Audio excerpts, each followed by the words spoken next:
प्रणाम जी सुंदर साथ जी। कल कीरंतन ग्रंथ के 88वें प्रकरण का मंथन कर रहे थे, पर कुछ चौपाइयां शेष रह गई थी। उनका मंथन हम आज करेंगे। महामती जी कहते हैं, तो पूछे मन चित बुध को और गुण अंग इंद्रिय पख, देख तत्व सब शास्त्रों का फेर करनी के लख। महामती जी कहते हैं, हे सुंदर साथ जी, तुम अपने मन चित्त बुद्धि अहम को गुण और अंग तथा पक्ष को जैसे जागृत सुसुप्त और तुरीय अवस्था से अपने प्राण वल्लभ अक्षातीत तथा जागनी के संदर्भ में पूछो। तुम सभी शास्त्रों का सार, तुम सभी सुंदर सार, सभी धर्म ग्रंथों के सार तत्व को ग्रहण करो, क्योंकि तुम्हें तो यह तारतम्य ज्ञान का प्रकाश मिला है। यह शोभा तो तुम्हारी ही है। वे कहते हैं, और पुनः अच्छी तरह से धनी की पहचान कर लो, क्योंकि यह अवसर द्वारा आने वाला नहीं है। तुम धाम धनी की पहचान इस जागनी के ब्रह्मांड में सब विद वतन सहित कर सकती हो और अपनी पूर्ण पहचान करके उस परम धाम के अखंड सुखों की लज्जत ले सकती हो। महामती जी आगे कहती हैं, तू बल कर कछु अपना चल राह तामसी सूर, और ब्रह्म सृष्टि निकली ब्रज से, देख क्यों कर पहुंची हजूर। महामती जी कहते हैं, हे मेरी आत्मा, अपने प्रियतम को पाने के लिए तू कुछ तो बल कर, अर्थात तू कुछ तो प्रयास कर। श्री प्राणनाथ जी कहते हैं कि हे मेरी आत्मा, तू एक कदम मेरी ओर रखकर तो देख, मैं 9 कदम तुम्हारी ओर चला आऊंगा, क्योंकि मैं तो प्रेम के बस में हूँ और अपनी ब्रह्म सृष्टि को अत्यधिक प्रेम करने के कारण मैं उनकी जागृति चाहता हूँ। महामती जी कहते हैं, इस प्रेम के मार्ग पर ब्रज की बहादुर तामसी सखी की तरह चल। इस बात को तुम अच्छी तरह देख लो कि ब्रज में ब्रह्म सृष्टियाँ किस तरह माया छोड़कर निकली थी और अपने धनी से मिली थी। सुंदर साथ जी, आज बहुत अच्छी चौपाई निकली है। कहने का आशय है, प्रियतम परब्रह्म से मिलने के लिए घर द्वार छोड़ने की आवश्यकता नहीं है। गोपियों ने भी अपने कर्तव्य कर्मों को पूर्ण करके उस प्रियतम परब्रह्म से प्रेम किया और हृदय से जुड़ी रही, और वही हृदय का जुड़ाव ही, वही प्रेम ही प्रियतम परब्रह्म तक पहुंचाने वाला है, और समर्पित भाव ही मेरे धनी तक पहुंचाने वाला है। जो ब्रह्म सृष्टि गोपियों के तनों में थी, उन्होंने तो हर हद को पार कर दिया और इतना अधिक प्रियतम परब्रह्म से प्रेम किया कि जादू भरी रास की बंसी सुनने पर भी वे अपने तनों को छोड़कर अखंड योग माया में अपनी सुरता से उन्होंने महारास की लीला खेली। महामती जी यही समझाते हैं कि प्रियतम परब्रह्म केवल प्रेम के वशीभूत हैं और उन्हें कोई भी बांध नहीं सकता। महामती जी आगे कहती हैं, करे कबीला पार का अंकुर बल सुरधीर, एक धनी नजर में लेके उड़ाए दे शरीर। महामती जी कहते हैं, हे परम धाम की ब्रह्म सृष्टि, एक प्रियतम परब्रह्म को अपनी आत्म दृष्टि में बसाकर, हृदय में बसाकर अपने हृदय को निर्मल कर लो, और यह पिंड अर्थात शरीर और ब्रह्मांड अर्थात संसार को त्याग दो, अर्थात इससे मोह को समाप्त कर दो। महामती इंद्रावती जी स्वयं की आत्मा को लक्ष्य करते हुए हम सभी सुंदर साथ से कह रही हैं कि हे सुंदर साथ, तुम निराकार से परे और उस योग माया के ब्रह्मांड से परे, उस दिव्य ब्रह्मपुर परम धाम, उस चौथे आसमान की रूहों को उन ब्रह्म सृष्टियों को, मोमिन दरगाह की प्यारी रूहों को ही अपना परिवार समझो, क्योंकि एकमात्र वे ही तुम्हारी अखंड अविनाशी संगिनी रूहें हैं और उनसे तुम्हारा अखंड अनादिकाल से संबंध है और इस संसार में तुम्हारा कोई नहीं है। वे कहते हैं कि यह सुंदर साथ ही तुम्हारा प्रेम का बल है। तुम्हें इस नश्वर संसार में भी एक रहना है। जिस तरह से मूल मिलावे में तुम गलबैयां डालकर अनार के दाने के समान चिपक चिपक कर बैठी हो, पर इस संसार में तुम बिछड़ गई हो, लेकिन तुम्हें आत्मिक भाव से सुंदर साथ समर्पण की राह पर चलते हुए एकमात्र अपने स्वामी, अपने प्रियतम उस खुदा को अपने दिल में बसाकर इस शरीर और ब्रह्मांड का मोह छोड़ दो, अर्थात इससे परे हो जाओ, क्योंकि तुम्हारा घर, तुम्हारा अखंड निज घर तो वह चौथा आसमान ही है।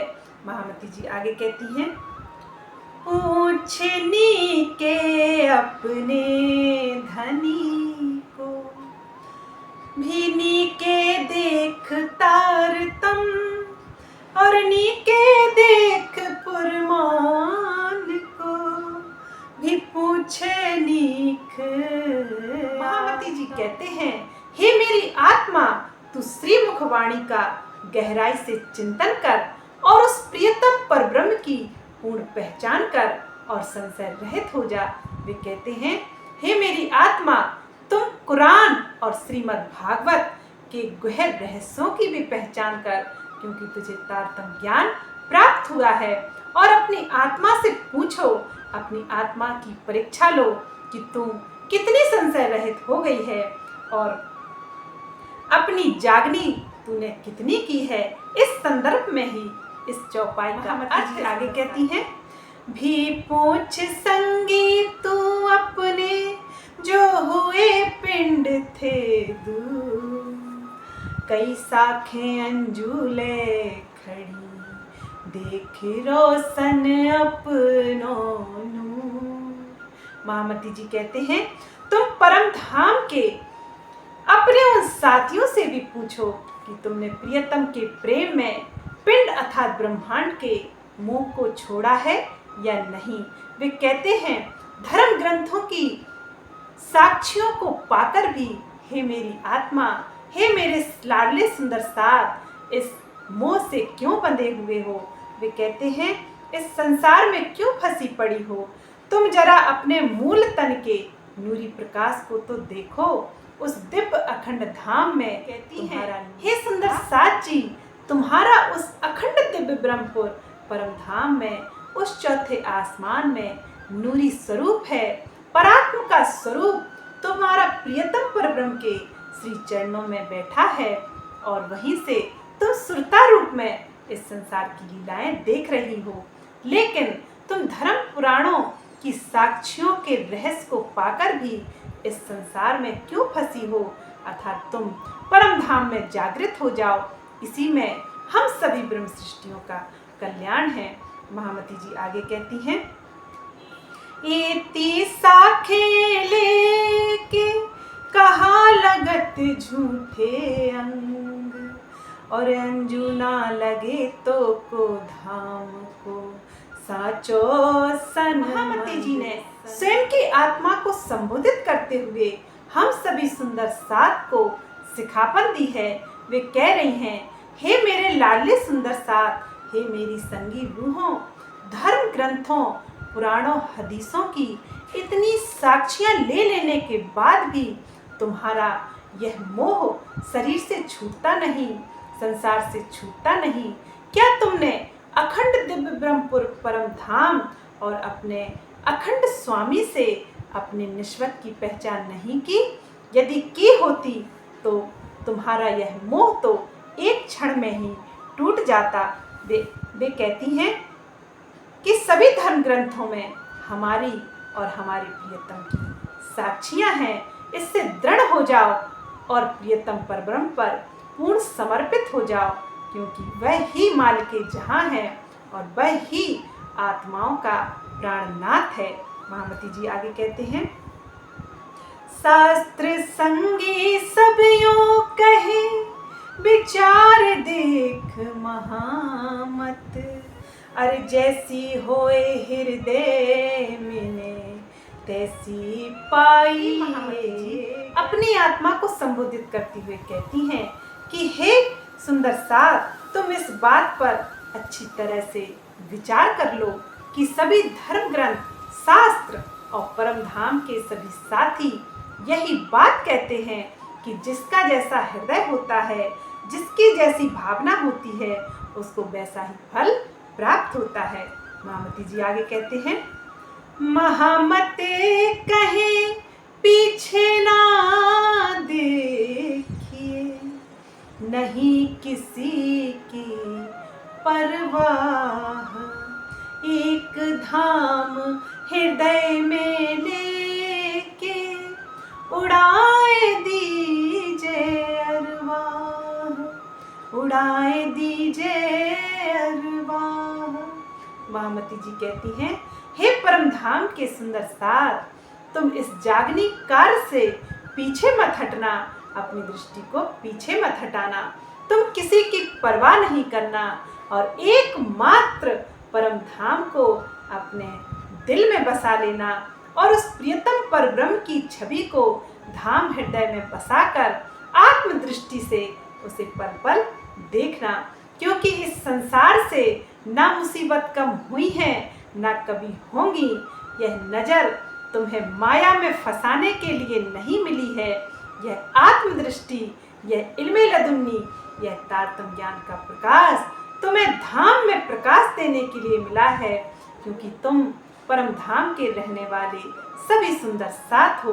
इस संसार में तो माया के प्रलोभन है, माया का तिलस्मी जाल है, इससे तो ब्रह्मा विष्णु महेश भी नहीं बच पाए। हे सुंदर साथ जी, तुम्हें तारतम ज्ञान का प्रकाश मिला है, तुम इस दिव्य ब्रह्मवाणी पर ईमान लाओ, इसका मंथन करो और इसको अपने धाम हृदय में बसाकर अपने प्रियतम परब्रह्म पर पूर्ण समर्पित हो जाओ। वे कहते हैं, सांसारिक उलझनों में स्वयं को ना फंसाइए, निंदा स्तुति करने वाले लोगों की जरा भी परवाह ना कीजिए और इनसे आगे निकलकर उस दिव्य ब्रह्मपुर परम धाम, इस 14 लोकों के ब्रह्मांड से परे है, उसमें अपनी सुरता को लगाए रखिए। सुंदर साथ जी, 88वां प्रकरण समाप्त हुआ। बोलिए प्राणनाथ प्यारे की जय। प्रेम प्रणाम जी सुंदर साथ जी।